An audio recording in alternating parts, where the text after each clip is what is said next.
it's not just a GNU, a government of national unity, that we've been discussing over the last few days. It's also what's been happening in the provinces. 3 hung provinces or legislatures after last month's election: KZN, Gauteng, and the Northern Cape.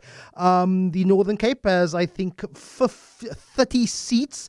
The ANC got 15 of those seats. They require just one more seat or vote to have an ANC-led government in the Northern Cape province. And where did they get that one vote from? Well, they got it from the Freedom Front Plus.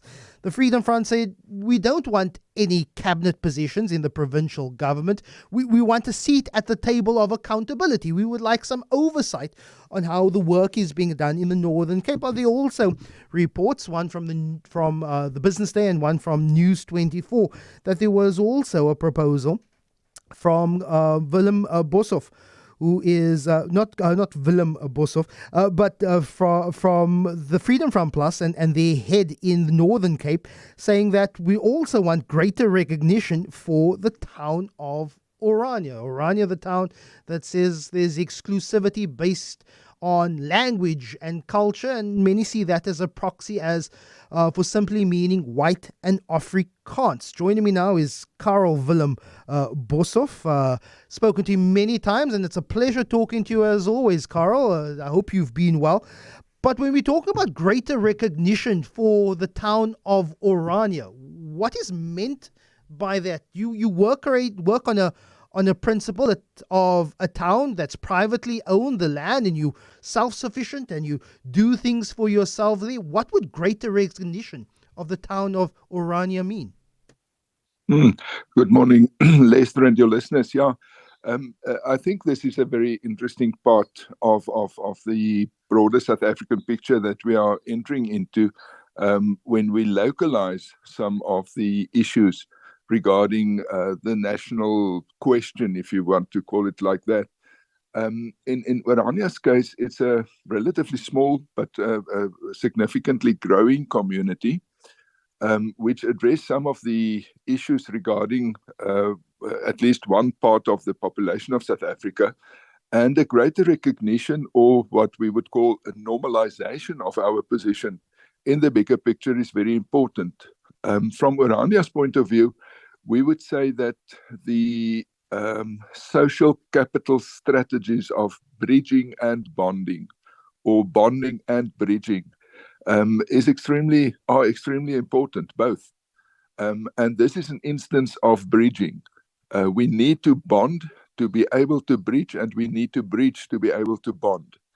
So we are a cultural community, as there are hundreds or thousands of local cultural communities in South Africa. Orania seems a bit odd because it's not normally the previously sort of white privileged communities that constitute in this way. But we've left that sort of privileges of old behind, constituted as one of the communities of South Africa, and working towards where we think South Africa could become its best self, namely as a community of communities. So what does normalization then mean, Carl? That national and the provincial government of the Northern Cape stops calling you a racial enclave? You want essentially the name calling to stop? Is that what you mean by normalization in a social cohesion manner? That's an extremely important part of it, and I may say that neither national nor provincial government or any of the local governments around have called us those names. Those were the names of journalists and analysts and people who are not always very well clued up with the constitutional history of South Africa, and as Orania as a part of it. But it would also include, as an expanding and growing community, all those factors where one could either be stalled or limited in your growth and in your possibilities, that those would rather be supported by provincial and national government rather than being stalled. So we see forward to a new spurt of growth in terms of economy, population, etc. around Orania. as being just part of South Africa. You are part of South Africa because the residents of Orania have South African ID books. There have been elections that are held that Orania participates in. They've even been, over the last 3 election cycles, even EFF votes in Orania. You know, I'm familiar with the town. I've been there as a guest of you. Yes. I generally disagree with the exclusivity of the enclave, but I appreciate it's private land. You guys have done well in terms of self-sufficiency, and I appreciate that. I'm just asking, what more recognition is there by you having a piece of land, a tract of land where you've built your own water reticulation plants, you've have your solar-powered energy grid systems? What more else would you want besides people officially recognizing you? You are part of South Africa. You just choose to live by yourselves. I think 2 things may be mentioned. One is quite fundamental.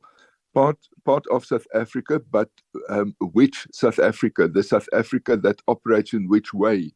And we are very glad that we are leaving the era of a one-party dominant South Africa.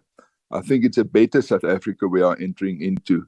But from a call it a kind of federalistic point of view, we would like to take it further. This concept of a community of communities, and not just a government and so many individuals dependent on it, would be a better picture to work towards.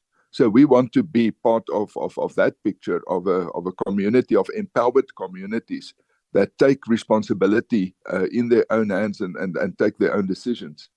On a more practical level, we've developed in a creative way institutional infrastructure, to call it like that, for accommodating Orania within the broader setup.